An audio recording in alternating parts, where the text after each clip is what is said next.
Abatuuze b'Embalala mu disitulikiti y'e Mukono balowoozezza ku mukka ogubalagala poliisi bw'ebadde esattulula olukungaana olukubiddwa munna DP Abdullah Kiwanuka. Ono ng'alukubye ekyennyanampiri n'amaka g'omubaka wa Mukono North era minisita omubeezi avunaanyizibwa ku baana n'abavubuka Ronald Kibuule. Kiwanuka ategeezezza nga olukungaana luno tolunaba kubeerawo nga bw'abadde awandiikiddwa ebbaluwa okuva ew'omuduumizi wa poliisi mu Kampala n'emiriraano Issa Abirye. Amakya ga leero poliisi ekedde kunkubira ssimu ng'enjagala ku poliisi. Bwe ntuuse eyo babuliddwa kye bantegeeza. Tebaŋŋamba nti olukungaana balusazizzaamu wabula baagala kunsibira busibizaawo.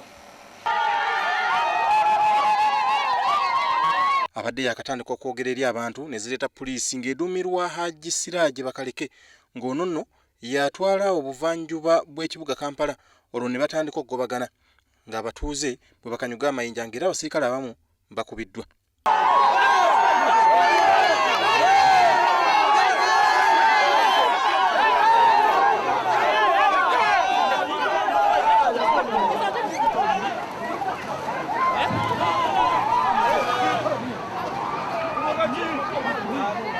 Kibigweredde nga Kiwanuka bamukutte wamu ne Charles Waswa kino nga kitabudde bannabyabufuzi ababadde bazze mu lukungaana luno.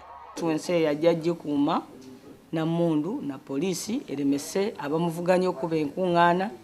Eyo enkola ya kito. Nze ndi wano NRM bulina kwekuba enkungaana wano mu constituency yange. Nisirina kutya kwonna kubanga nze manyi nti bakama bange abalonzi bajja kuddamu bampa omulimu nga basinzidde ku ebyo byenkoze.